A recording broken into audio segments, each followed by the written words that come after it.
just talk stuff and repeat stuff. I'm living this stuff. And you can thank me for covering your Astro.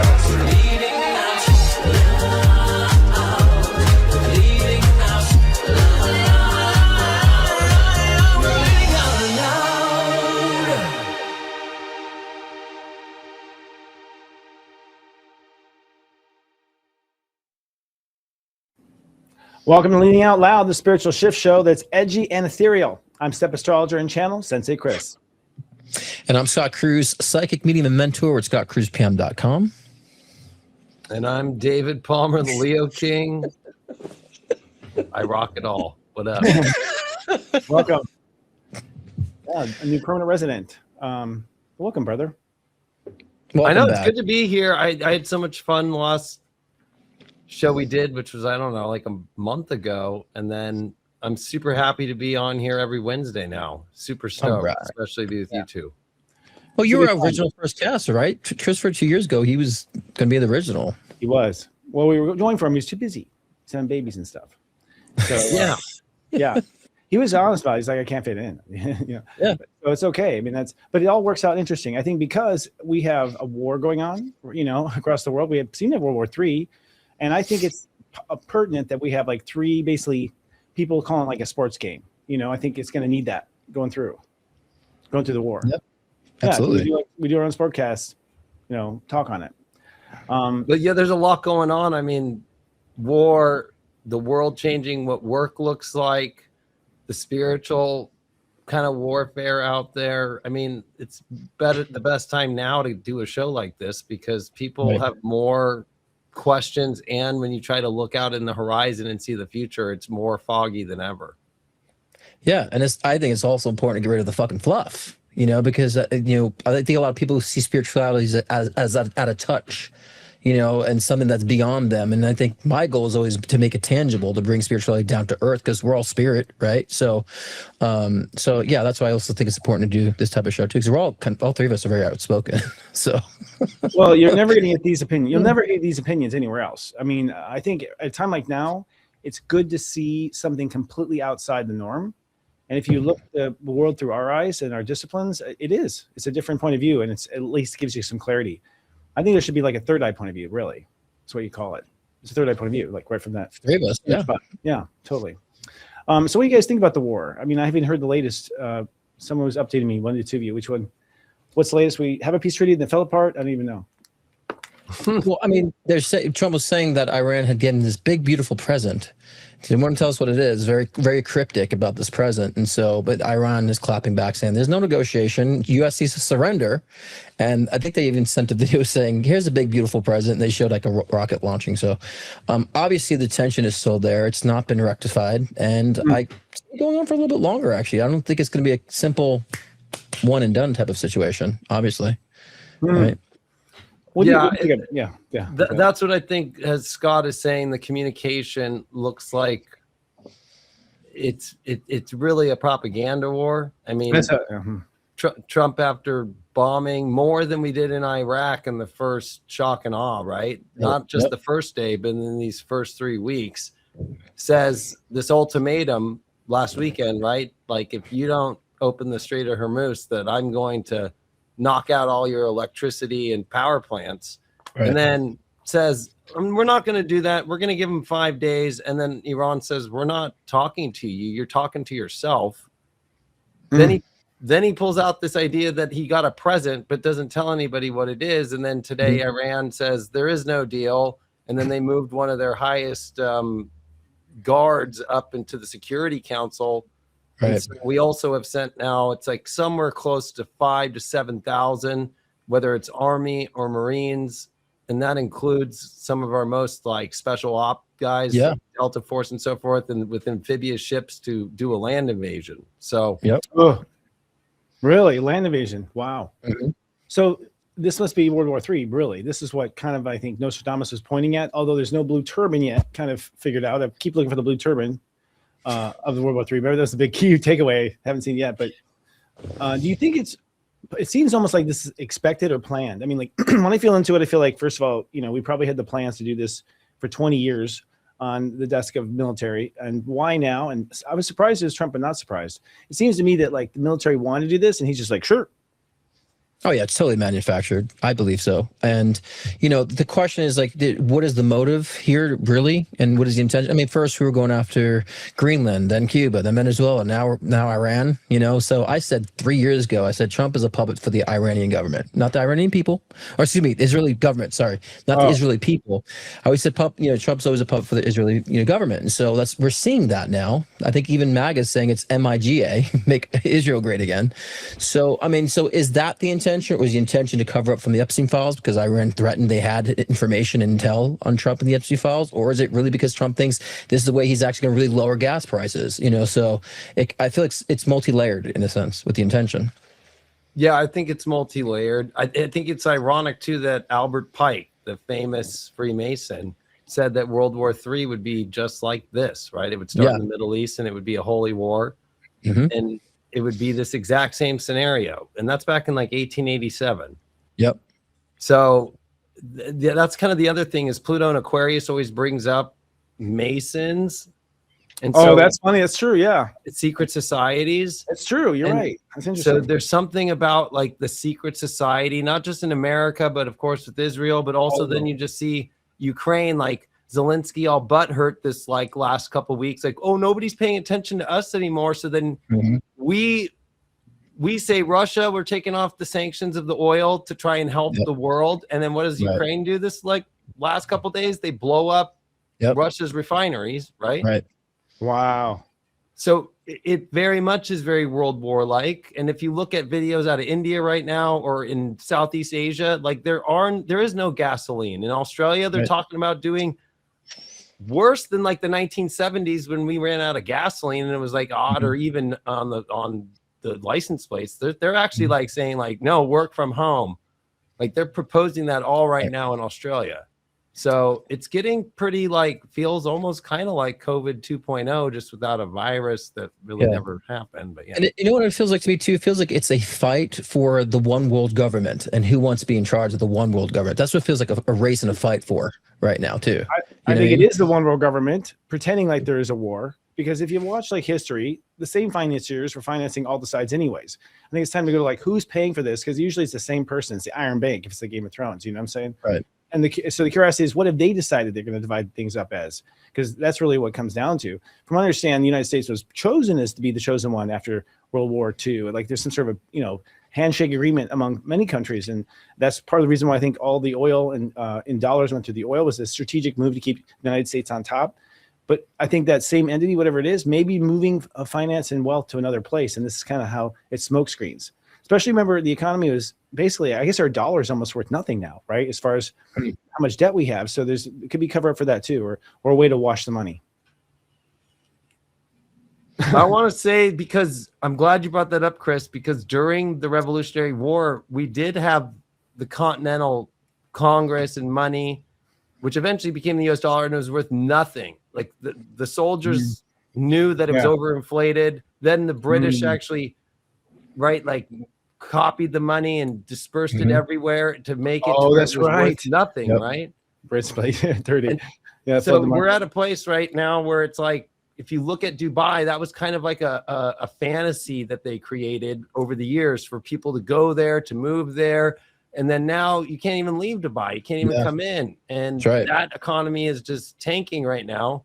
And would you feel safe living up in a nice apartment up in Dubai right now? No, of course not. No. So you see all this money that gets reinvested from the petrodollar back into the Middle East, and then it comes back into the U.S. stock market to go into all these AI data centers and all that stuff. And so that's kind of the other part, is the way to keep it alive is to actually do it by doing this and get Iran to attack the countries we're in business with, in order for us to just at least try and keep the money going, or at least find another way to print money.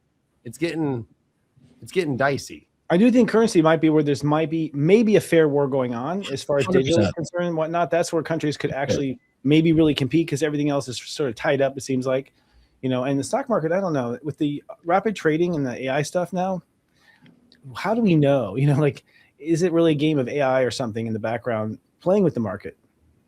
Well, I think that's been going on for a while. I think do it's too. going on for a while. I mean, crypto is just it's just a digital stock market. It's just, I always said that was preparing people to get, used to the whole crypto aspect, the digital currency aspect. It's just, I mean, the intention is for one world currency. Well, whether or not that'll happen remains to be seen. But I also feel like, I feel like Trump entered this administration, knew he needed to fuck things up, basically. And on the spiritual level, of course, I see he's a disruptor. He's here to help to crash things so we can rebuild. So, it is part of our collective consciousness, template to move forward in this direction, so we can rebuild. And so I think that's what this is all about. And that's why there's a huge dichotomy with religion and, ideologies. It's like everything's been separated. I feel like I said that before the show, like the bottom feeders have kind of like come up from the surface now, but we can see them. We can see the bottom feeders. And so I think a lot of this year of 2026 and 2027 is all about revelation and exposure. And so we're going to see the continuous current of that, actually, which really becomes more effective to how we change things. I think we've known who the bad guys were, quote, quote, for a while, at least on, in conspiracy papers or whatever. There's a lot of websites that have been reporting a lot. And for me, I just read everything, and my intuition kind of felt right about, given story or direction, but that's all I had. But I think, honestly, what about this idea that it's good versus evil and apocalypse kind of stuff, in the sense that it seems like you have a part of humanity that's working to, make babies and grow, and there's a part of humanity that wants to end the lives of things, right? Like to exterminate. And it seems like those are there's the two forces on Earth, these two forces. And really, these two forces are coming to a head kind of right now, really. I mean, that's what's in the way of the age of Aquarius, is this, this two-sided age of Pisces war between good and evil, really. At least how I interpret it. But for me, and I'm going to hop on because I'm kind of passionate. I was talking about this last week, actually, on my show, about how like we are starting to recognize the importance of duality, that it is necessary. You can't escape it. It's about how to find the balance with the duality. Mm-hmm. So now we're seeing more consciously that, yes, there's a polarization with that duality, but there's also a spectrum to that duality. We got to find our balance point between the duality of that set, but we can't get rid of it. And we are all in a karmic phase right now. We're all evolving karmically, collectively too. So we need these reflections that are going right now to expose what's unresolved in our subconscious from previous incarnations. So it's helping us on the spiritual level too, with that extreme duality, the extreme polarity. So I agree. So there's different levels of what I was telling David before the show. I'm like, with Trump, I have a love-hate. I love him on the spiritual plane. He needs to disrupt things as things are be rebuilding so he can evolve. I hate him on the physical level. It's like, what the fuck are you doing? So, but I think we all should strive to have that level of awareness in the spiritual and the physical, so he can play both parts. Yeah, I agree. I think how you brought up like AI, Chris, like we saw weird AI stuff with like Netanyahu for last week. But then you also have all these traders that the second Trump says, no, we're not going to strike, then the stock market is crashing right before oil's going up. And then all that's happening right now is Trump will say, no, I'm negotiating with Iran. And then people are making billions of dollars like they already knew. So yeah. There's a lot of stuff going on, and then they're also trying to like question people throughout the world by showing AI people that everybody can look at it themselves and be like, what is this? And then is this person gone or are they not? And it's like a psyop happening at the same time. And then the good versus evil, you have like America saying, look at what happens with Islam, and it's really focused on the religion and how they treat women and all these kind of things. But then today, Iran just put out a video, right, showing like Vietnam, Epstein Island, a little girl, all these campaigns we've been on, and then shooting a rocket over, and then they turned the Statue of Liberty into a statue of Baal. Which in the old days, we did stuff like that all the time, I think, actually. I think it's really, honestly, the Palladians call it the frequency wars, right? And I've been wondering, what exactly did that mean? For myself, I was, when I hit my peak, which I think I have, I think everyone's going to have a peak where it's every bad storyline that's hit you frequently in your life. And I think this is the same with these old religions. This has been going on this is the echo of these fights forever. It's all the long-term echo fights all coming up for, I think, one final battle, actually. I think we're bored after this thing. We're totally bored by it from this point on.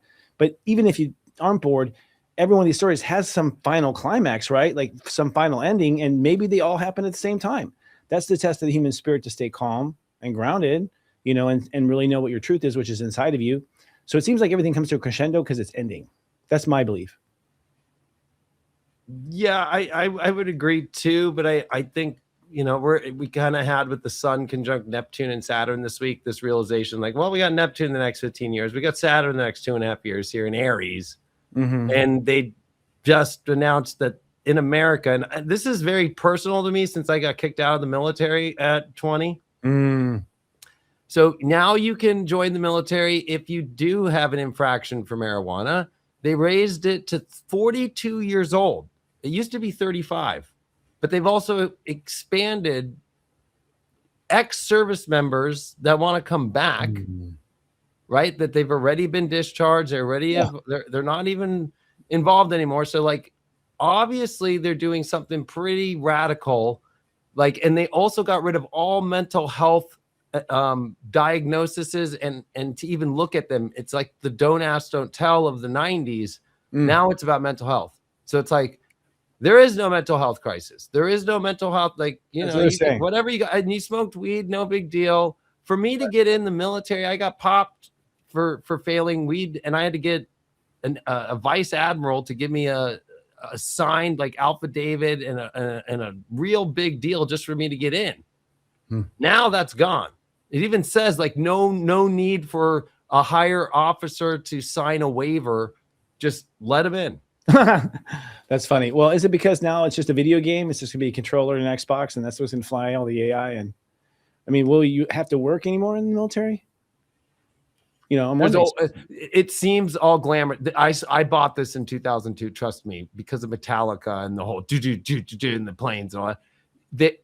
Most jobs are you're a cook, you're a yeoman, so that means you're just like working in the background, pencil pusher. True. Like all these glammy jobs are not what they'll put you usually in. My grandfather, when he got drafted to Korea, because he was so good at math and an accountant, he actually got to work on the first like computers, and he was set pretty good because of that. But most people don't get kind of things like that. Most people get like, oh, you know what? You're going to be attached to a ship and you're going to swab the decks and you're going to be in the back helping the engineering release steam and do it. Like it's not. Yeah, it's boring. And now it's either remote control or AI. I mean, I think honestly, it's going to be robots fighting robots in the future. Isn't it? Basically, it's going to be satellites fighting satellites. It's going to be all these computerized systems. Still not working. I don't even think. I don't honestly think we're going to have war. To be honest, I think this is the last of it. You guys hear? You can't hear? I think this is the last of it. I really do. This is my, my opinion and my prediction. I feel like there's going to be one big hoorah, which is now, and at some point something's going to come out. I just feel intuitively there's going to be something revealed that just shows undeniably how this is all BS. So, Chris, do you think it's that the government just registered last week aliens.gov? Oh, sure. Right? Really?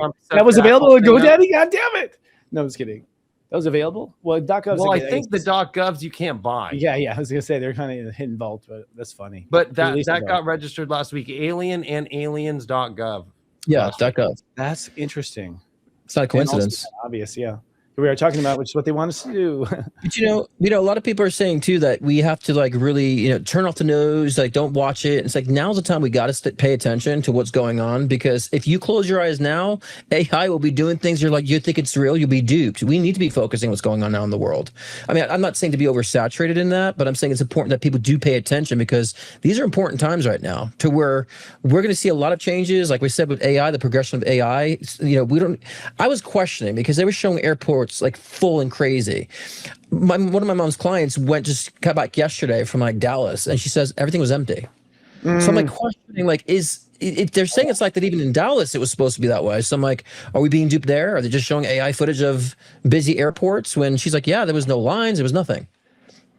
So I think we need to be aware. That's what happened with hospitals, right? They said during COVID, it was 80% to 90% full, and then you'd go and there was nobody at a hospital. Actually, I think that we've had the stoop game for a long time. And this is one thing that might come out, this type of thing. I think it's time for American citizens anyways. I can't speak for the world, but America, we need to stand up and start talking to each other and comparing our own notes with each other. Like, we need to quit relying on other sources for information. We have to have like a human network that knows what's going on, that has some human living there. Like, hey, Bob, did it happen or not? Like, we need our own eyewitness. and we need to like look at our government like this and just hold it there until they're uncomfortable. I mean, we're at a point now, we just need to take our authority back. We have the authority as a people. we all saw, and they had social studies long enough for us everyone all to learn it. Thank God before they cancel all that. And all we have to do is, I think, at one unanimous voice, start watching stuff. Like we have to organize as people. We need to break the, it isn't the good evil isn't about Republican Democrats. The two-party system is what the evil is. And so we stop like thinking that's where we have to start hovering and understand that's the evil, because who's to say that when now things are going to flip blue, now people are cheering about this, who's to say that people on that side are going to jump on that side too? There's corruption everywhere. So if we're not using discernment, we'll be duped. Oh, vote blue. It's like, you can't trust the blue either right now. Like that's the whole point of this pendulum we keep jumping on. But I think we need to be more intuitive. We need to be more discerning. That's why I find it very important that I'm helping my clients develop their intuition, right? Because they need to be discerning. And I think a lot of people are becoming discerning. I'm surprised how many people can spot AI now. Oh, that's AI. Look at the sign, look at the wave. It's wrong. So people are becoming more perceptive, which is great. But I think we need to be more in that rhythm as things are going to get a lot more complex and chaotic, Well, I think we should go probably to our headlines. Yes. But I do say this. I'll know this. I think people should be more vocal. Not on social media. Vocal in person. Be more vocal to people. I mean, when I was growing up, my grandma would be like, "Can you believe these bears?" or whatever. And I was like, "What was that, Grandma?" I don't know. She didn't know the person. It was like she was just talking to her fellow person, in the town, like they were friends, and they were sharing information like friends. I think it's gonna be a local up. And if there's that's what I learned from you, Chris, when Soul Garden was around back in 2008, and for me, it was like, I'd post about astrology or something that we were doing in Soul Garden. I had like 100 friends on my Facebook, and I'd get 1 or 2 likes. But, after a couple days or weeks, it just started to be where people would be like, "Hey, what are you doing?" And I think people don't realize how much power they have. It's not about how many numbers you have, right? It could be like one of your old friends that wakes up and then they want to talk to you about something, and then that starts to where you both post about something, and now it reaches more people. It's not about how many you reach. It's the most important of the quality of people that actually will do something. Exactly right.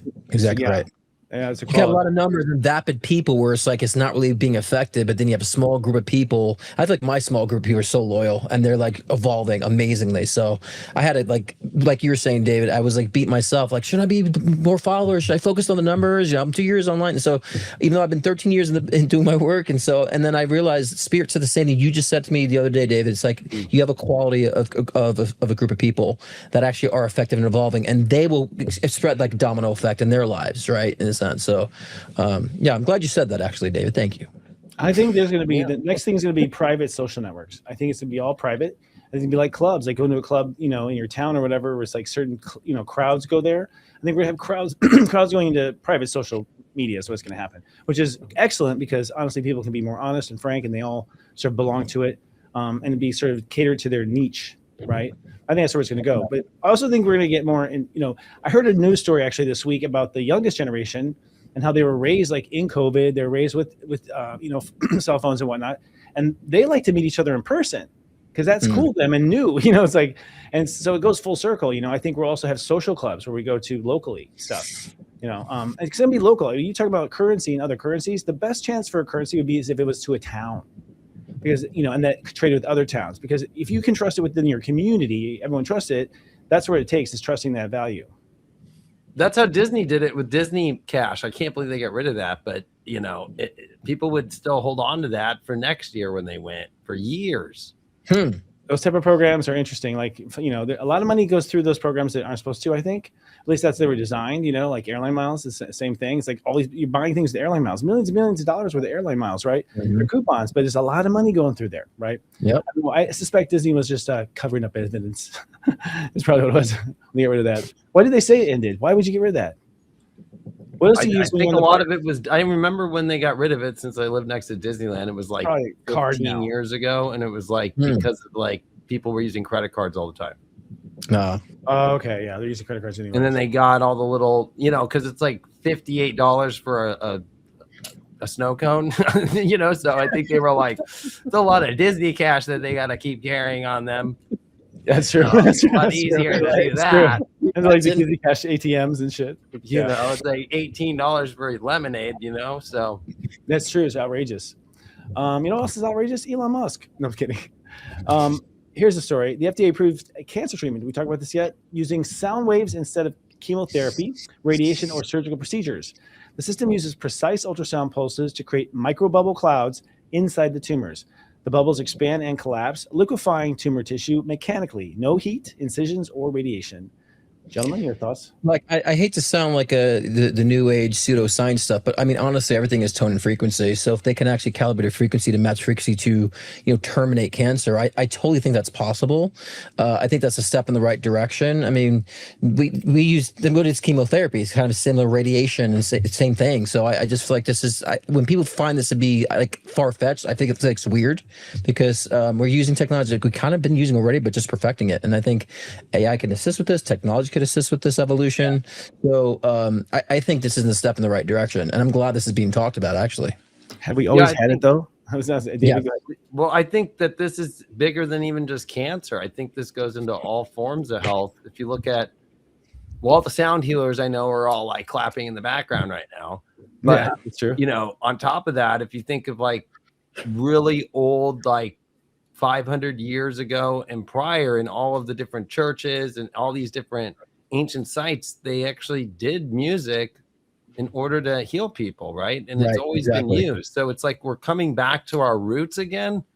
And I do feel like if you look at binaural beats, like how it helps people with anxiety already, or it helps people get to sleep better, it makes more sense to start going down these roads that are the spiritual frequency paths that are actually natural and feel good to our bodies.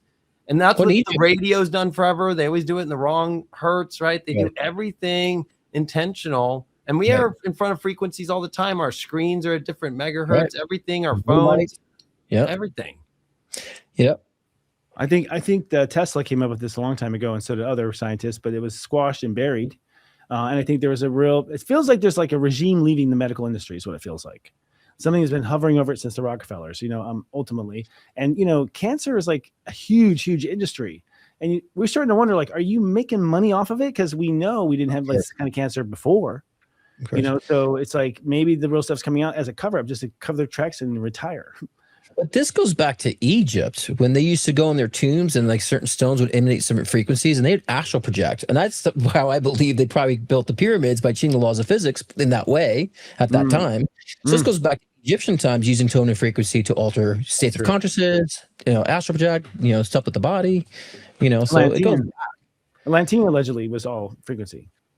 Yeah, and I feel bad because there used to be a lot of like old lady organ players because I had them in my family line. And the houses don't have the organs built in them anymore. And there's none of that when you go to I don't go to a church unless it's a funeral or something. But like when I go there, they got rid of them built in. It's just kind of cheesy now. Just like, okay, here's your keyboard. And we hooked it up to some sound. It's like, man, they got, you got to like give the props to all those old organ ladies that played that organ music. That was like, it felt you through your body. The little drum machines. I love that. I love those things. But I mean, that's what's affected people, I think, spiritually too. They might be going to a church, but like they're not getting the same that it used to actually be either. Everywhere you go, they're just cutting away from our roots of just like even instruments too. I mean, like, like you want to go to a band or anything, and you can feel the music. It's important to go out and do these things. I think if you don't, and if that tone and frequency of that AOL sound when you dial it up, if that doesn't hit you, I don't know what else will. You got mail.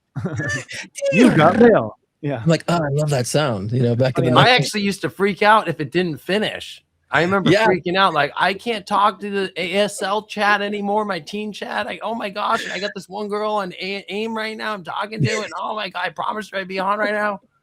That's right.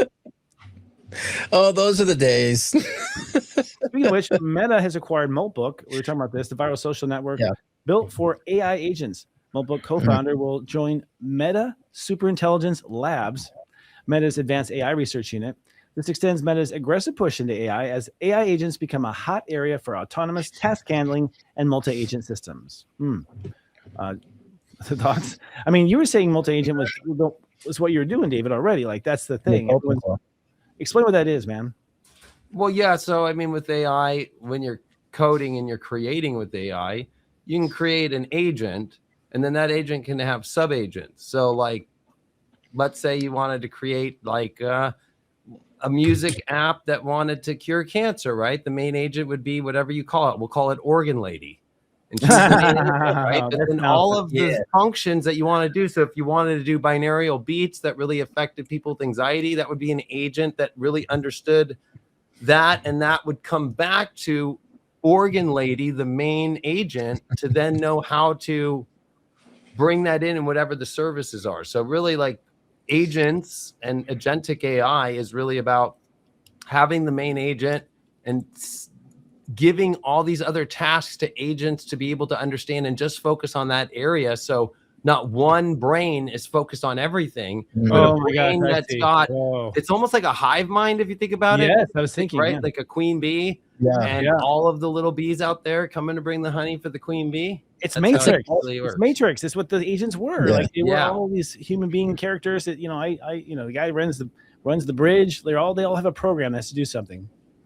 Correct. To the architect. Yeah. Right. And that's why that's why Agent Smith was free, because an agent is free to look through all the code and be able to, especially if it submits a sub agent, and that's why he multiplies. Those are sub agents of himself going throughout the matrix and replacing the code with himself. Yeah. Interesting.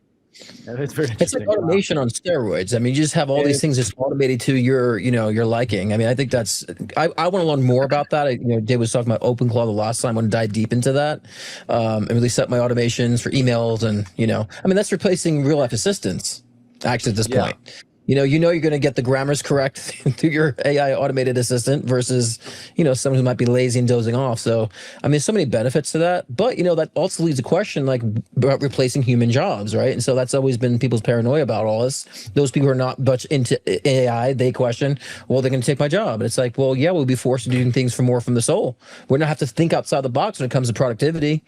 I mean, do we really want to be a slave to like the density of like trash cleaning, serving things, or do we want to do something more elevated? And so I'm telling people to start preparing for that now. If you had a high vibe sort of dream that you want to build upon that could be very much influential in the world, what would that be? That isn't just like note taking and doing all this mundane shit that I feel like AI is going to take over on. So you better be ready to have something high vibe to participate and to express. I think Zuckerberg has it out for him. I mean, because it's one thing for humans to accept Facebook, but when you got a bunch of AI analyzing Zuckerberg's work, I don't think it's gonna last very long, man. It's like they'll be like, here's why he sucks. There's gonna be reports. Like they are AI. You don't want to fuck with them, Zuck. But we'll see how it works. I don't know. Well, basically, it's weird that Meta bought this because Molt Book was created not from the originator who created OpenClaw, which used to be Claudebot. It was a separate group that created the Facebook for the agents to talk to themselves.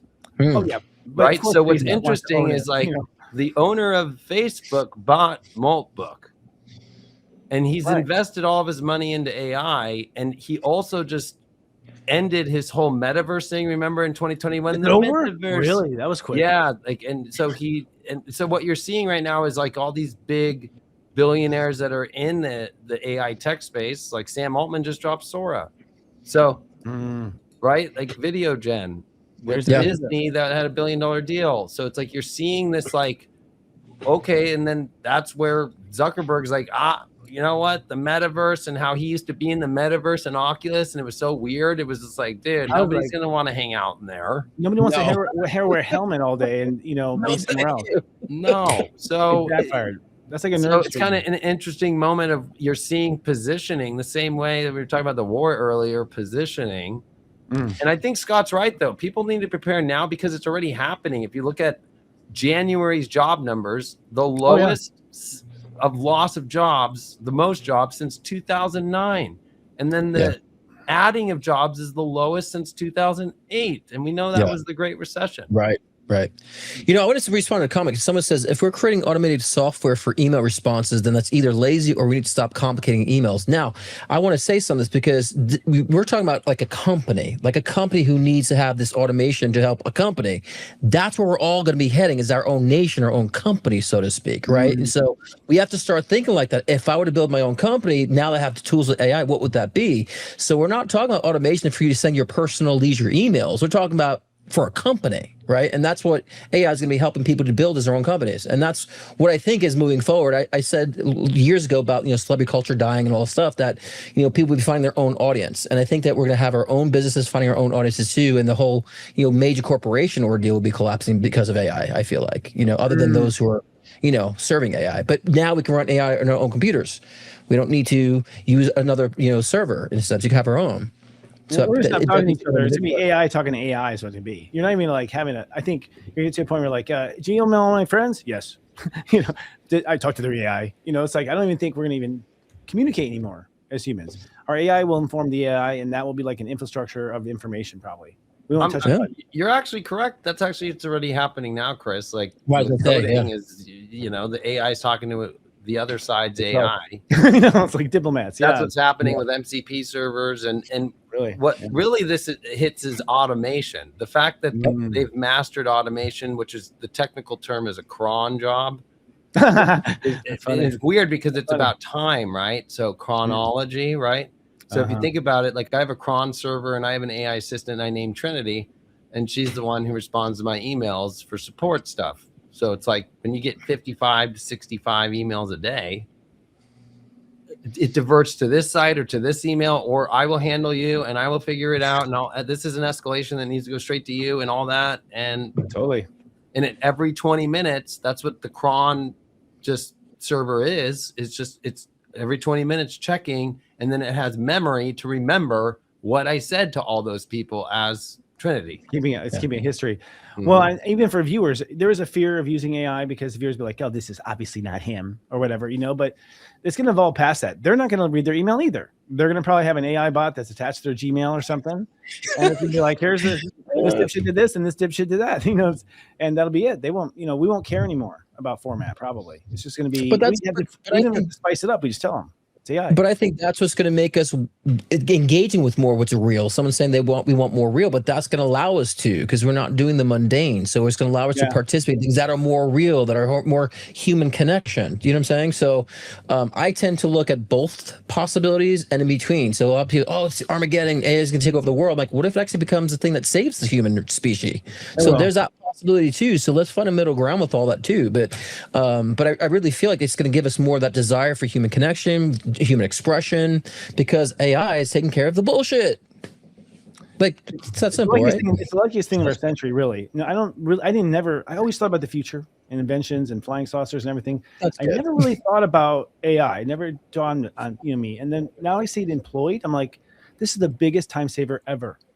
This saves time everywhere. It saves time for any job anywhere and just takes care of so much stuff. It's like a quantum leap forward in productivity overnight. Sure.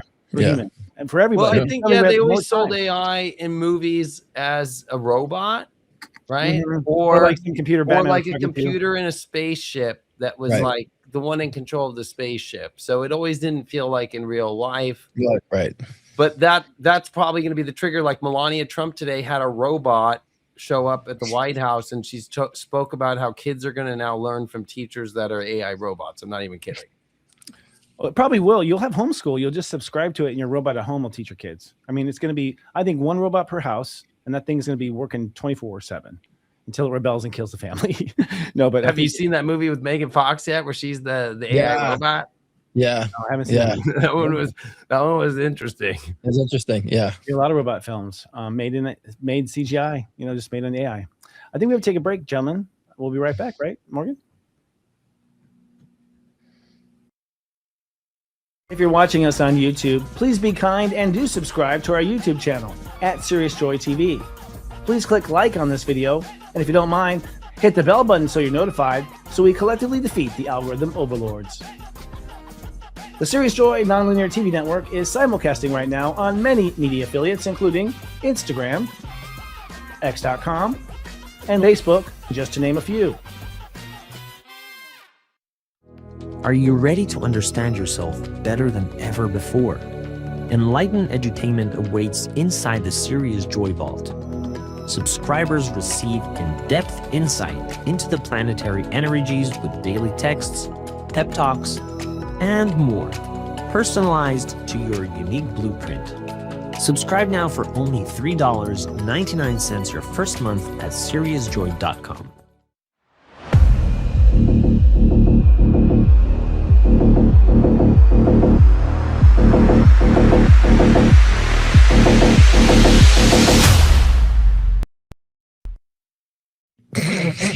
Lovely. That's very Matrix-like, and we didn't really plan that, did we?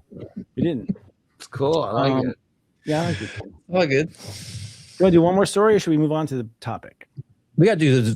Don't we do a forecast, the psychic forecast for the week, or do you want to do? What do you want to do? Yeah, we should. That's a good idea. Let you talk about next week coming up, guys. Yeah, put our skill sets to the test, right? Yeah. What do you pick up? I mean, there's a war. I mean, let's seriously. We're in early Aries, just to set the stage, and this is, the part of early Aries is kind of your willpower on the inside. And what's happening ultimately is that we're getting an upgrade of our own AI as humans. The upgrade of the engine that pushes us. It's no longer to fight or flight, I think, and survive. I think there's new ambition. And just we were talking about the robots. I mean, robots are going to fix everything, so we don't have to worry anymore about lots of stuff we used to worry about. So we're kind of getting an upgrade of what motivates us on the inside, and that's Saturn and Neptune and Aries. I mean, that's the big picture for me. And we just spent a year clearing our boogeymen, out of our subconscious. 2 years, really, but Apex last year, I think. So we've kind of faced our fears, and we are now getting a new ego. So what comes next? That's the question. And to me, it's almost like these wars and things. It's the final chapter of that whole Age of Aries war duality, I think is what it is, which continued through Pisces. I mean, Age of Aries just rammed over Pisces. As far as, people are concerned, we never had the Age of Pisces. It was all Age of Aries continued. Yeah. Yeah. I mean, I would say specifically for this week, I mean, the theme I would say is preparation, because, we've been hounded in the spiritual communities to be present, focus on the now, focus on the now. It's like, there's a time and place for that, because we're in this cycle right now. We need to be more focused on the future and preparation for what that looks like. And that means, and I think that's why our economy is getting a kick in the nuts right now, because we need to start preparing, like, what is ahead for me individually? The old systems don't work anymore. The old beliefs don't work anymore. So all these ideologies don't work anymore. The past versions of what I thought I was doesn't work anymore. So we got to start preparing now. What does that look like on the other side of this? Because there will be another side. And so, like I said previously, about preparing for AI to take over the things that are mundane for us, so we have a higher level of how we participate in society. And so we got to prepare for this. And that means, and I just did a video about this too, about letting go over the beliefs that you might be possessing that were older versions of yourself, letting go of relationships, careers. A lot of y'all are in careers that you don't really need to be in, and you feel a calling somewhere else. So it's now just to prepare for that. I would say give it a possibility. Consider these dreams that you're having. I know it sounds very cliche, but it's true right now, because that's going to prepare you for the shift to happen, that those who will be really functioning participants in society will be the mystics. I would say that, mysticism in 2029 is going to be huge. I feel like there's going to be a lot of confirmation of psychic and mediumship abilities in 2029. But right before 2030 hits, there's a huge change in 2030 as well. So we have to start thinking ahead like that and being strategic of what we're doing in the now, instead of just focusing on the now. That's what I feel for this week. Yeah, I like that a lot. I feel like, as Chris was saying, with the sun that just hit Neptune and now just Saturn, it's like, who are we individually now? And it's all the planets direct. It's all these intense, beautiful transits happening, while at the same time it could feel scary because it's this new ground. And I think if you keep it simple right now and go, is this me? In every little choice, instead of looking at every big choice right now, because the problem with Saturn and Aries is that fall position. So it's Humpty Dumpty that falls down because you're hesitating so much. So even though it's a time where no more hesitation works, keep it simple. Is this me? Is this job me? No. Okay, then I'm done with that. And that's where it's going to be hard. We have the moon right now in Cancer squaring all this stuff in Aries with Jupiter here. We have to emotionally, actually, physically embody the emotional, actual aspect of who we actually are. You can no longer emotionally contain or hold a version of yourself that is not you. Bad relationship, a bad job, your best friendship, whatever it might be. If it does not at least allow you to, in yourself, you have to do this yourself too. You can't put it outside anymore and be like, oh, well, I'm doing this because blah, blah, blah. You can't even do that anymore. You have to literally go, this is me. This is not me. And then you make your choice and you have to move forward. I also want to mention that Mars is at 21 degrees Pisces right now, and it's beginning the square to Trump's lunar eclipse moon and sun. So it looks like he's going to strike again. And I think too that Mercury's been stuck on the North Node for a week. We have all planets direct. It's hard to see the future right now. I don't think you need to be lost in that. I think that what Scott said so right. You have to really focus now on the present, but actually by doing things and actually by understanding, okay, I can trust 100%. I'm going to end up in the right place because I'm choosing me and I'm choosing the right things that are who I am. And forget about how far out and you're going to get too lost on this journey. Stay in this moment, moving forward and picking yourself, and you're going to be fine. And you know what's too, like life is showing to people, like it's kicking their crutches away too. We're starting to see people with religious, intentions or religious perspectives start to like pull away from that, right? And so a lot of the crutches you have in your life, it's going to be like, life is going to force you to say like, you need to stand without that crutch now.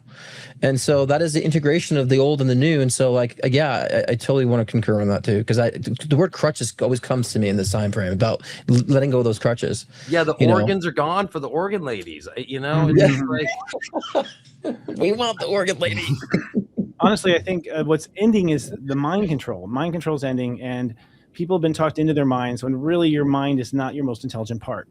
Your head and your mind does not have the answer to the future because it hasn't seen it. The mind only is smart if it sees it and learns it and studies it. So now humans, I think, have to navigate through their feelings and their intuition. And I think EQ is what it's all about. Having a better emotional quotient of your ability to understand different feelings, because different feelings are different frequencies, really. And so I think we're becoming more of a frequency intuitive society where AI thinks for us. I'm going to do so much talking. I think we're going to quiet down a bit because the brain got overused.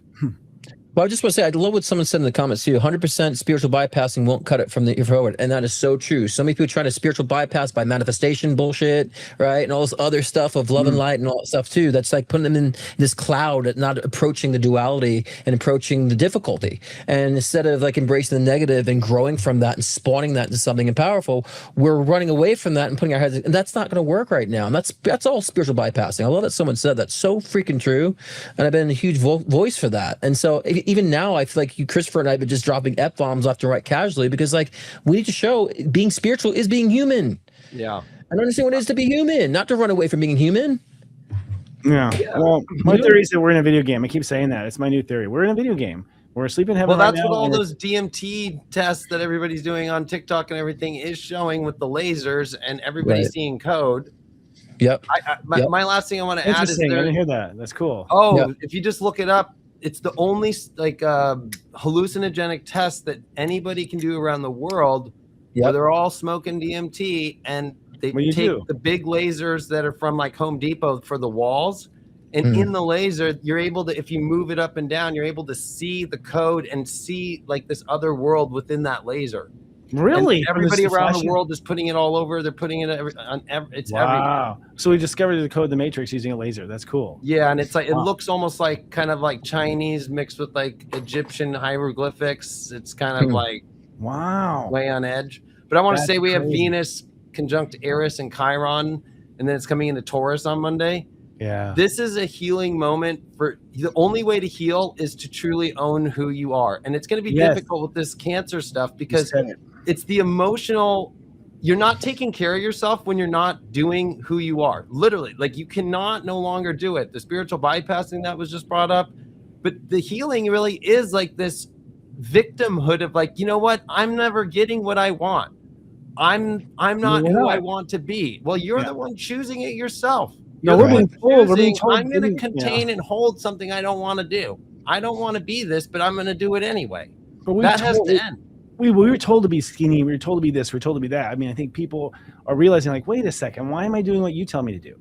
I mean, I think that's some of the wake up. And you said it, David. I just want to say, to be your authentic self. I think we've all been afraid to be who we really are. We've all been afraid to do that because look at what happens on social media alone. You know, and we are who we are, and we still get shitty comments. You know, it's like, so people have been shitty to each other, and they've been mean to each other, and so people pretended, and it's time to just be like, fuck it. But the problem is, Christopher, like, I agree. The problem is people don't know how to get to the point of knowing who they are. That's the problem. They don't know how to get there. It's like, well, who am I? And so they've been taught to brush over their frustrations and put their frustrations aside, rely on a crutch to like soothe the energy instead of confronting. So too many people, they're in tough situations. They're so focused on getting out of it. I'm like, focus on going through it. Because if you go through it, then you understand, oh, well, I don't like this. I don't want that. I need this. I can't tolerate that. Here's my threshold, right? And so I think if people learn how to go through it, they understand the parameters of their own self, and that gives birth or gives realization to what their desires are. You know, and I say your desires is a spec sheet to your soul, and that's how you know who you are, right? Not by the facades, not by the identity, not by like Dave was saying earlier, not by the likes, not by the comments and all that stuff, or positive or negative. It's understanding this, what you've learned about your soul through these tough situations that you're going through. Yeah, and you can't be afraid of the Eris represents discord and strife and throwing just this huge kind of like, oh my gosh, she throws the golden apple in and everybody's all about vanity and all the gods start causing chaos, right? Well, the chaos is within you being like, I'm this, but I'm really not this. It's a mask. You can't wear a mask anymore of a personality at all. It's not going to work out. So your fear of the emotional toll that, this is going to create chaos because I'm going to be who I am. It's the opposite. Because with Mars and Pisces still, it's cutting out what no longer the soul will work for you. And so the universe right now is going to take everything out of your life if you're your true self. It'll be super easy. You'll just go through it, though. I love that you said that, Scott, because you have to go through it. You can't just like avoid anything anymore or go, you know what, I'll do that next week. I'll do that. That's the problem with Pisces. I'll do that in a month. No. There's no more time for that anymore. And so the chaos actually is what builds up, because if we go to the next new moon by like April 17th, it'll be the most planets we've ever seen in Pisces. It's going to be 7 energies in Pisces. I mean, in Aries. Last time we saw the most planets in any sign was in 2013 in Pisces. Now it's moving to Aries. And so you don't have much time to own that, because the real chaos will be you showing up to the party as in your Halloween costume and not really who you are. You know what I mean? That'll be the most chaotic thing that ever happened in your life. Yep. And that's why this theme for me is preparation, because my heart and soul wants to prepare my clients for that. This way they experience like the glory of like, wow, like I can see the new world. Wow, I'm enjoying this evolution, right? And so that's a big reason why I went on, joined social media, is for that purpose. Actually, a couple of years ago, I met Christopher, and then now you, right? And so, and I think that's our mission, guys, is to prepare people, plain and simple, Lead by example, lead out loud. Not to be cliche, but I think seriously, I have to. For me, it's just like be what I preach. The truth for me is, I go, oh shit, I didn't even know I was pretending. I didn't even know I was pretending. I'm such a good pretender. Myself didn't catch it. I'm so busy and focused on what I want to do. I look at the stuff and I'm like, oh shit. There's like an emperor has no clothes kind of moment where you're like, oh, you know what I mean? Like, oh, didn't even notice. So that's for me. And I think. And if you're real caught in yourself, we literally are waking up and didn't realize that was a thing. And that's what ascension is. Like, oh, that's a thing. You don't even realize there's like layers of, I guess, observing yourself from different perspectives and laying off the fake shit. I mean, we're all pretending. Look at the 50s, man. It's like, did they really pretend like that? Or is that just the TV? It's like, we were told that, though. I mean, we were told that was Pluto and Leo. Oh, yeah. Yeah, that's true. It's a baby right. So with Pluto and Aquarius, everybody has a problem, but yet it's almost like with Saturn being in Aries and sextile to Pluto. This is the last sextile, and then we have to wait till the trine when Saturn comes into Gemini, which is years away. So it's kind of like this is a restructure moment, and the only thing that's going to be restructured is only if you allow it to be completely restructured and completely transformed. And that's where the solutions will pop up and the unpredictable will happen. If you're your true self, that's where the surprise will happen. If you're going to just hold and contain this version of yourself that's not you, no surprises will happen. No solutions will be found. There'll be no Aquarian pop and excitement and oh my gosh, and the way that things just click. And honestly, nobody's going to want to click with you because they can feel now that ain't who is that? Right? Like, that's what we're seeing with the war stuff for the media, right? Is we can be like, that ain't that person. Who is that? Yeah. As an Aquarius, I must say, as an Aquarius, Dave, I'm very proud of you to hear you say that in the age of Aquarius. As a Leo.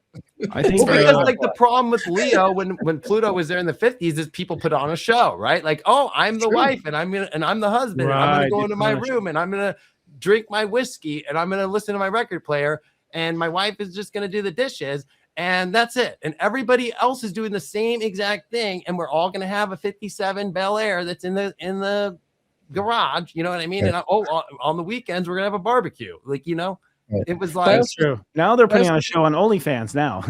People are putting on a show there. Like this, we've really flipped. I think. Well, the owner died of cancer at 43 this week. Cancer, yeah. Of OnlyFans? So with all those billions of dollars, he didn't think about sound healing. More like you talk to, the world's innocent in it being nude is what it is. So You might have gotten what you asked for there. I think it's now the important time that people understand the integration of individualism and collectivism, because we've been so focused on individualism. We have to understand how that interacts with the collective, and so that's what the Age of Aquarius is for me. Is a balance between individualism and with the collective and what's going on in the collective. So I think we should be really focused on that aspect, and then we find our identity. Because how better to find your new identity is to bounce it off other people, right, and have reflections to other people and integration with other people. I was going to ask Chris, with the step system, right? If Aries is 1 and Aquarius is like 11, like how do people really understand that identity and to come into that collective with your step system? Well, actually, I think the system takes care of itself. Honestly, if you just be who you are, God will rearrange it naturally. It's done. Program, I think we're naturally attracted, going back to Scott's stuff too, we're naturally attracted to a vibe of a person. And that vibe is like a synthetic, it's like a spiritual, I don't know, it's an energetic recognition of yourself in a way. And so if you just be yourself, you'll find versions of yourself, I think. That's what happens with me. I think the cool thing about the Age of Aquarius is, oh my God, it's cool to be me. Like, it's finally cool to be who you are inside. You're like, it's cool to be me. And you can enjoy it. We've been told since the Bible, like, you're a sinner. You're going to hell. You're already imperfect before you open your eyes. And it's like, it was a lie, first of all. I'm starting to see that. Like, we were lied to and misled big time. But the flip side, even of the lie and the conspiracy, is, oh my God, it's cool to be me.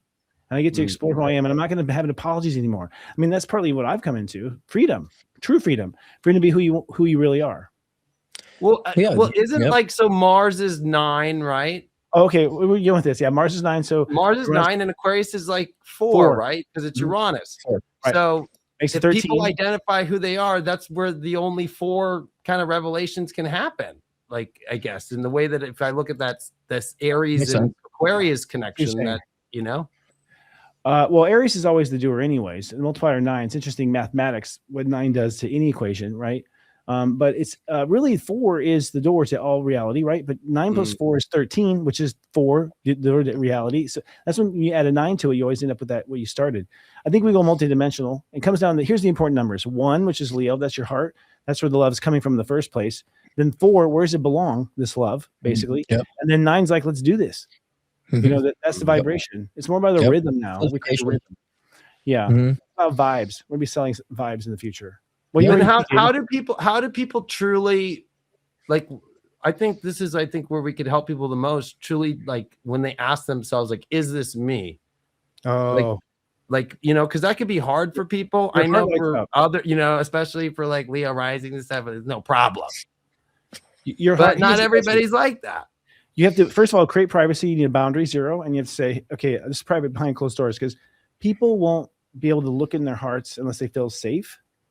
So once you feel safe, you basically ask yourself candidly, like, it doesn't have to be out, no one has to know, does your heart kind of like this? Do you love this or not? You don't tell anyone, but does your heart love this?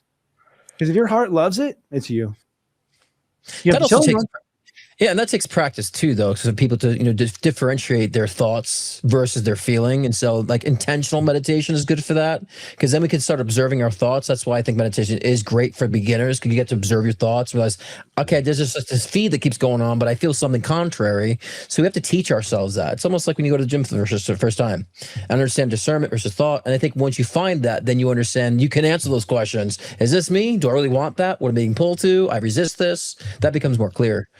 But I just think people should be more, who are starting out to figure out who they are, is to get more into intentional meditation. I would say always enter in meditation with intention, not just like, I'm sitting there quiet, unless your intention is to be quiet. But I find a lot more people having a difficulty finding out who they are or knowing what it is to feel what they are. And so that's what I tell people. Feelings are, feelings are misunderstood. First of all, I'm amazed that we have such poor, feeling education on the planet. Nowhere do you learn to feel. I have actually a product I came up with, which I'm developing now. It's called emotional improv, because I think people need to sort of practice their emotional problems and have little games where they practice it, because otherwise you're not going to do well. If someone's really effed up emotionally, I'll say, take an acting class, because an acting class is the only thing I can think of that actually works with emotion, actually works with it, talks about it. What's the emotional motive of this character in this scene, that sort of thing. That's the only place I can think where it's actually taught. For people who are they do psychodrama, because I was in group therapy back in 2015, and I would play a role for whoever in the group therapy, whatever their issue was, And then they would bring up the situation, and then we would all play the roles. And then it also helps you, though, as the participant, to understand somebody else's thing and look at your own life, while at the same time it helps the person reenact the whole situation. It's sad, though, because, like, you know, most people are like, you know, to do group therapy is a bad thing. Like, I'm a mess up if I end up there. Who says that? That was the best thing that ever happened in my life. Mr. and Miss Perfect, they're talking. I don't think so. Everyone has people. They're afraid to be transparent. People who say that, you know what I mean. So, I mean, it's always good to have someone to bounce emotions off to, bounce thoughts off to. That's objective and not so intertwined in your life. You know, I mean, I have a therapist. My partner's a therapist. He's got a therapist. My therapist has a therapist. Right. You know, and so I talk to people all the time. I like to be able to like have someone with a third perspective that's not invested in me. Correct. You know, exactly. You know what I mean. So it's nice to have somebody thinking about you when you're gone. Like think about it. Like I've been working on that problem you have, Chris, with you know, and they've been thinking about you and using their profession and their intellect just to worry about your problems for you, kind of. And that to me is a huge, awesome benefit of having a professional. I actually have philosophical conversations with them. We don't really talk about problems because right now I'm pretty good. We just like shoot the shit with philosophical conversations. I can't have outside actually with people because they get bored or don't want to have long conversations. Right? Here we go. No, seriously, will you guys shut up and get to the promo? Okay, yeah. Tomorrow my live show, I'm doing April's energy forecast, and I'll, like every Thursday, I do live readings on top of that as well. Live one-on-one readings. It's live every Thursday at 6 p.m. Pacific time, 9 p.m. Eastern time. Scott Cruz, Psychic Medium on YouTube, and also scottcruzpm.com if you want to book a one-on-one session with me. It's there as well. Happy Morgan, our producer, is like, will you fucking stop talking and get backstage? Well, he's keeping us on track. I think we have to switch to either backstage or keep going. One of the two. Well, I was going to say, I told people this week, it's weird. Venus is actually just entered to where the retrograde is going to cover, right? So next Venus retrograde is this October, and it's going to be in Scorpio. And every 8 years, Venus retrograde comes back around, and it's going to come back into Libra at the end of Libra, right? So it's interesting, though, that Venus is actually in Aries opposing where Venus will station. And so the universe is not letting anybody get away with this BS anymore of like, I'm going to be somebody I don't want to be. Because when Venus comes 6 months from now to retrograde in Scorpio, it ain't gonna let you have or create or stay manifesting the thing that is fake, the thing that's not bringing you peace. So it's better to do the hard emotional situation now and what feels like chaos and say, no. You know, no is harder than yes for a lot of people. Oh, yeah, It's interesting that Aries has a boundary because the boundary is very simple. It's just like, this is not me. Yeah. That's a bit. You know, if somebody invited me to go see polka in Mexico, I'd say, no, that does not sound exciting. Of course not.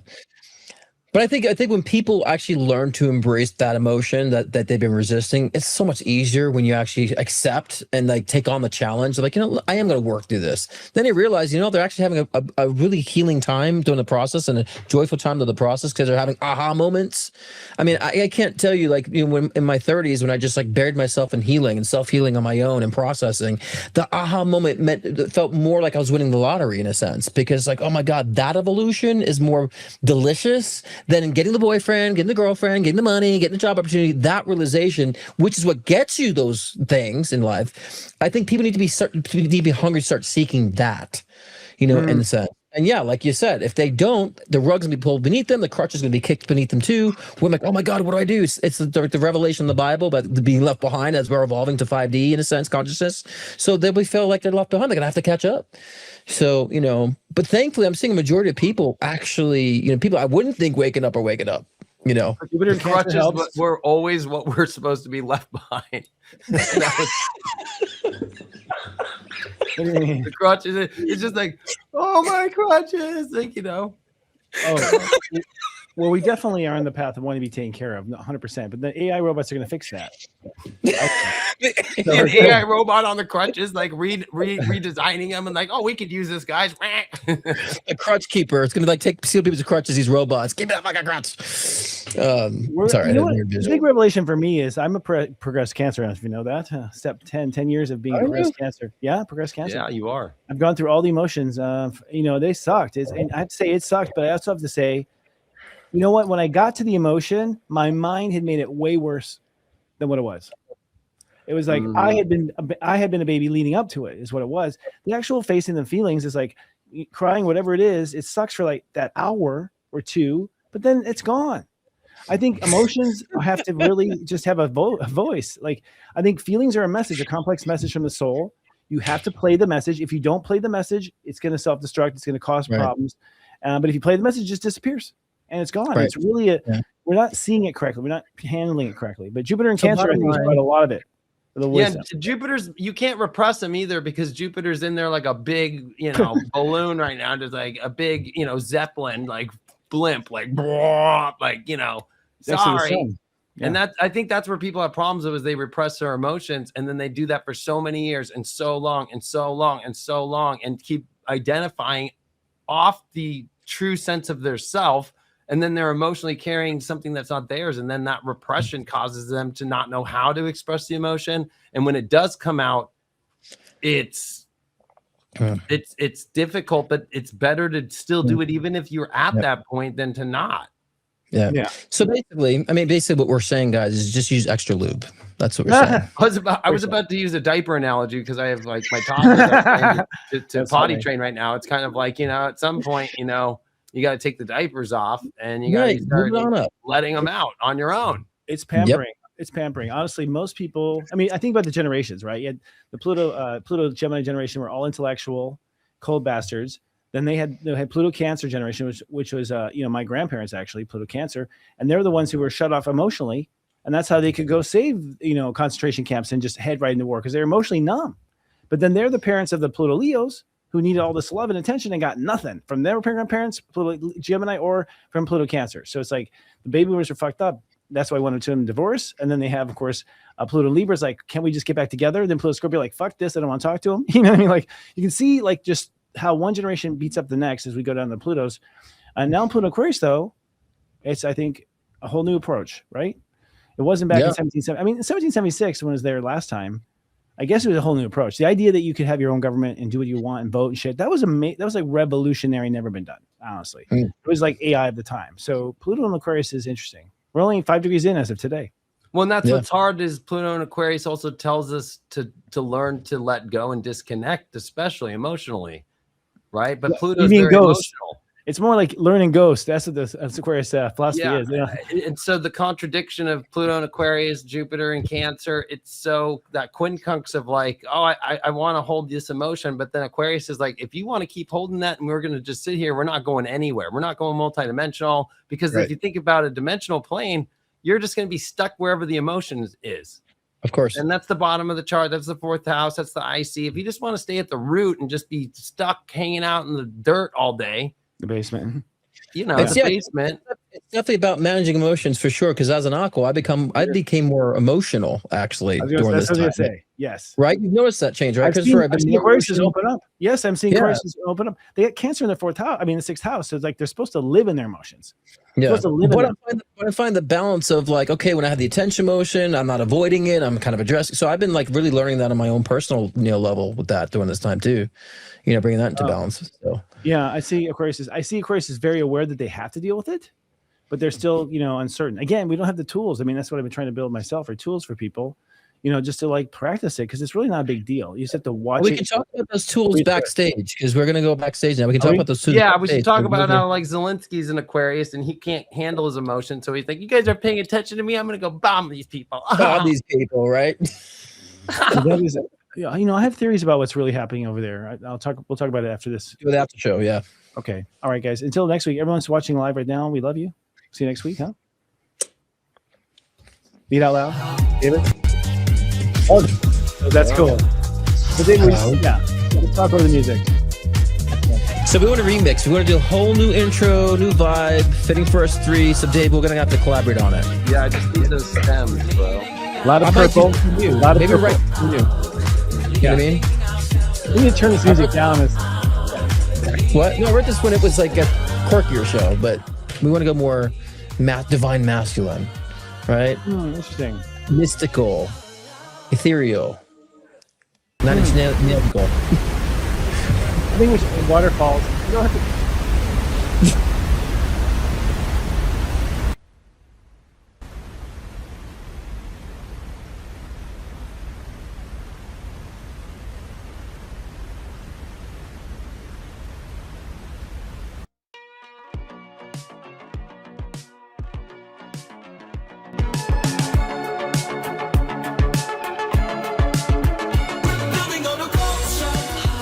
Doesn't look like a Devin or David.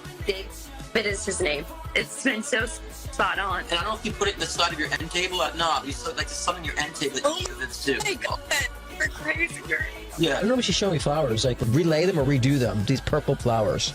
Oh my God, Scott, the flowers are right there. My orchids are purple. They completely are there. Yeah. Did you even know? You nailed everything, every single thing. Listen, everyone, this guy. There needs to be a connection with like a Native American ancestry. And they're showing me a turquoise stone. Yes. I just went to a Native American dance class and I wore this stone. Tell me something that he told you that came true. Everything he's predicted has come true. I just don't see it. Who doesn't have cancer? It's very possible. Camera's psychic who first questioned Brooke's cancer. Scott Cruz. Oh, there you won. You better question yourself. We're here to bring enlightenment, not confusion. You might encounter negative aspects of self, but that's a freeing experience. Because then they start realizing that they can't think outside the box. And I say, if you can't think outside the box, then who's the stupid one here? We've all co-created this matrix. So if you don't like the matrix, that's you saying that you don't like your own reality, what you're creating for yourself. So we're all equal participants of the creation of this matrix. I don't just come on here and talk shit, repeat shit. I'm living it.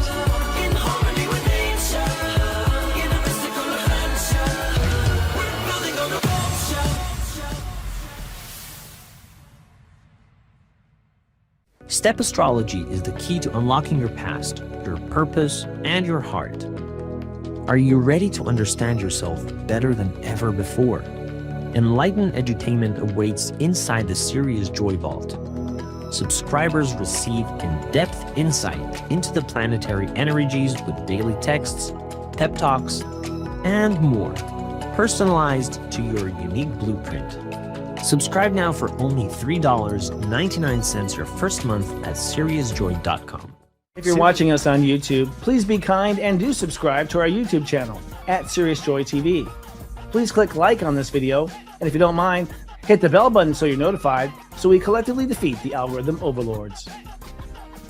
The Serious Joy Nonlinear TV Network is simulcasting right now on many media affiliates, including Instagram, X.com, and Facebook, just to name a few.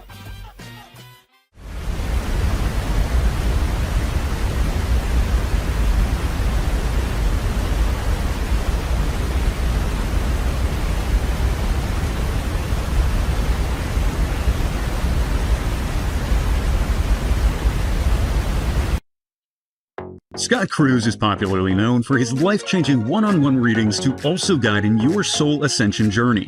With life readings, get insight into your relationships, career, health, trauma healings, past life regressions, and more. Want to connect with a loved one who's transitioned? Scott's mediumship session can be the gateway to you and your loved ones in spirit, bridging the gap between the physical and the spiritual realm.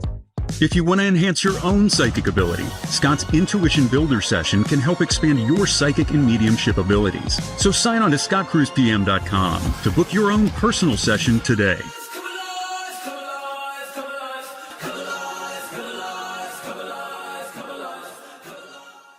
If you're watching us on YouTube, please be kind and do subscribe to our YouTube channel at Serious Joy TV. Please click like on this video, and if you don't mind, hit the bell button so you're notified, so we collectively defeat the algorithm overlords. The Serious Joy Nonlinear TV Network is simulcasting right now on many media affiliates, including Instagram, X.com, and Facebook, just to name a few.